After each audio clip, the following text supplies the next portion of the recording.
Bok Tower Gardens invites you on an exclusive tour all the way to the top of the Singing Tower Carillon. The neo-Gothic Art Deco architectural treasure was designed by Milton Maderi and built in just 2 years. It was dedicated in 1929 as a gift of gratitude from Edward Bok, a Pulitzer Prize-winning author, peace advocate, and the editor of Ladies' Home Journal for 30 years. Samuel Yellen created the 1,000-pound great brass door with 30 brass repoussé panels depicting the biblical story of creation from the book of Genesis. Yellen also designed the handmade wrought iron gates around the moat, the multi-level winding stairway, and lamps, all with unique zoomorphic creatures. The door opens into the Founder's Room, where colorful ceramic floor tiles by J.H. Dulles Allen depict Florida's fauna and flora. Constructed of pink and gray Georgia marble and Florida coquina, Lee Laurie sculpted all the intricate carvings in place, including the words of Bach's beloved grandmother, "Make you the world a bit better or more beautiful because you have lived in it." The 1928 Otis elevator takes you all the way to the top of the 205-foot Singing Tower, where carillonneurs warm up in the practice studio before climbing the spiral staircase, eager to play this grand carillon with 60 bronze bells cast at the John Taylor Bell Foundry in England. The bells range in weight from 16 pounds to 24,000 pounds. I'm Lee Cobb, and I play the carillon at the Church of the Ascension in Clearwater, Florida.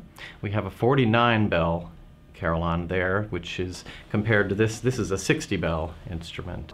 A carillon is a musical instrument consisting of at least 2 octaves of bells. That's about 23, 24 bells, and arranged in a chromatic series so that you can play them in harmony together. And the instrument is basically designed like a very large piano, except that instead of hitting strings, you're hitting bells. And that instrument that we play with, the clavier, allows us to hit the bells very hard for a loud sound or very, very quietly. So it is very expressive. The Singing Tower is home to the largest catalog collection of carillon-related materials in the world. Housing the archives of the Guild of Carillonneurs in North America, it's open to visiting scholars, researchers, and composers. I'm Geert de Hollander, and I'm from Belgium. I live in Antwerp, and I play in Antwerp. I have a couple of other towers, but my main tower is Antwerp Cathedral. It's an old instrument that's going back all the way to the 17th century.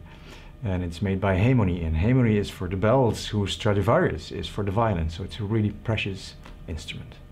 So besides playing the carillon, I'm also teaching, and I am a teacher in the Royal Carillon School in Mechelen, which is the oldest institute to learn how to play the carillon.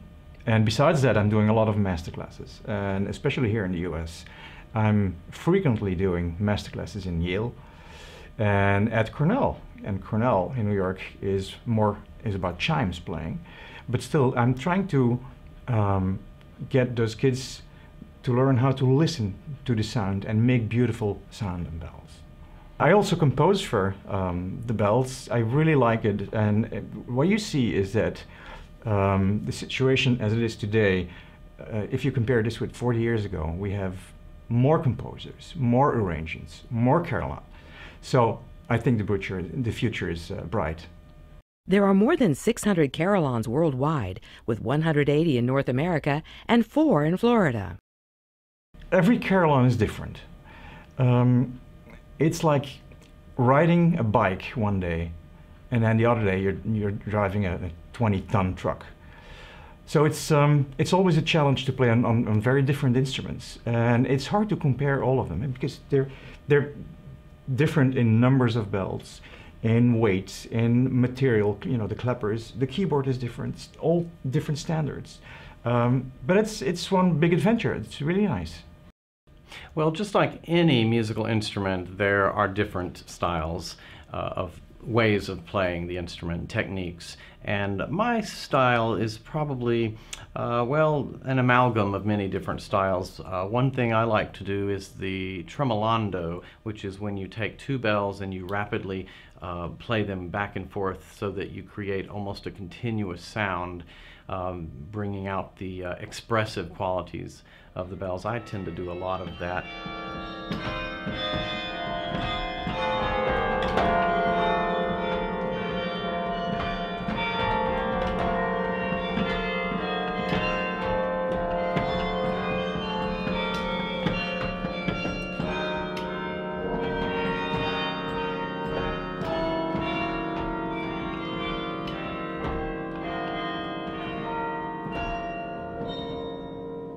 I play a lot of North American music, but then also I like to play things like Scott Joplin on the carillon and jazz, lots of arrangements. I really thrive on playing music that connects with people, music that is familiar to people. You know, somebody said to me the other day, that piece was familiar. I didn't know what it was, but it was familiar. And she said everything was recognizable, even though she didn't know what it was.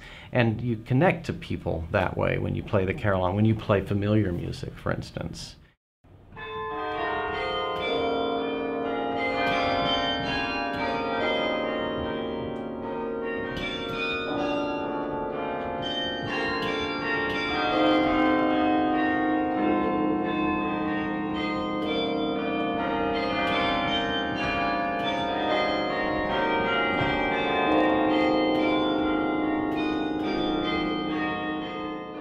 Playing the Bok Tower carillon is very, very special. Not only are the bells magnificent, but you can feel the vibrations of that 60-ton instrument right inside of you. You know, all the bronze. I think the best instrument of the New World. I played here a couple of years back when I was the assistant carillonneur, and really grew to love this instrument. Of course, it's heavier than most, and then when I returned as a guest, I felt that this was just like embracing an old friend. It has a weight to it, and then when you play expressively into the weight of those clappers, it literally is like you're embracing an old friend. Tours of the Singing Tower are available to you through membership to Bok Tower Gardens. Visit boktowergardens.org for more information.